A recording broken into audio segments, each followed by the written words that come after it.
ನಮ್ಮ ರಂಗರಂಗನಾಥ ಸ್ವಾಮಿಯ ಚರಿತ್ರೆಯನ್ನು ನಾವು ಪರಿಪೂರ್ಣವಾಗಿ ತ್ಯಜಿಸ್ತಕ್ಕಂಥ ವಿಚಾರವನ್ನು ಎಷ್ಟೋ ಜನ ಜೀವನದಲ್ಲಿ ನಾವು ಸಂಸ್ಕಾರ, ಆದ್ಯ ಕರ್ತವ್ಯ, ದೇವರು, ಚಿಂತನೆ ಎಲ್ಲ ಬಿಟ್ಟು ಹೋಗಿದ್ದೀವಿ.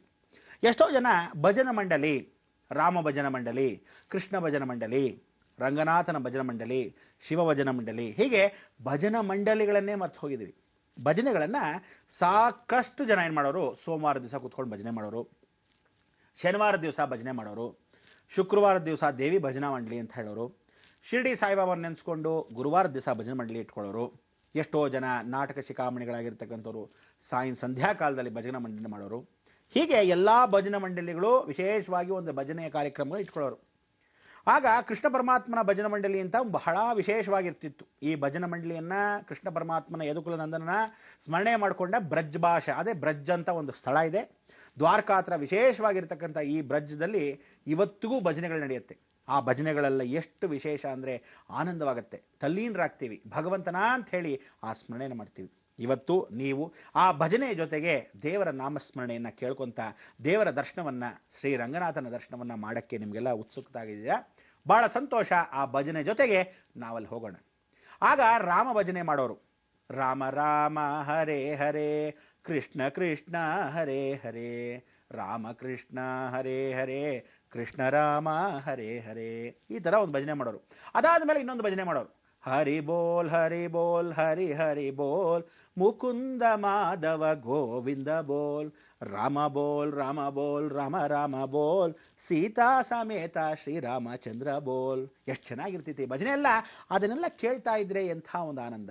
ನೀವು ಆ ಭಜನೆಯಲ್ಲಿ ತಲ್ಲೀನರಾಗಿ ರಂಗನಾಥನ ದರ್ಶನ, ನಿದ್ರಾವಸ್ಥೆಯಲ್ಲಿದ್ದಾನೆ, ನೀವು ಈ ಭಜನೆ ಕೇಳಿ ನಿಮ್ಮ ಆನಂದದಲ್ಲಿ ಆ ಕಣ್ಣು ಮುಚ್ಚಿಕೊಂಡು ರಂಗನಾಥನ ಸ್ಮರಣೆ ಮಾಡಿದ್ರೆ ಹೇಗಿರುತ್ತೆ? ಅನುಭವ ಬೇಕಲ್ವಾ? ಅಲ್ವಾ? ಬನ್ನಿ.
परिपाल्यो भवता भवतापगीतोऽहम्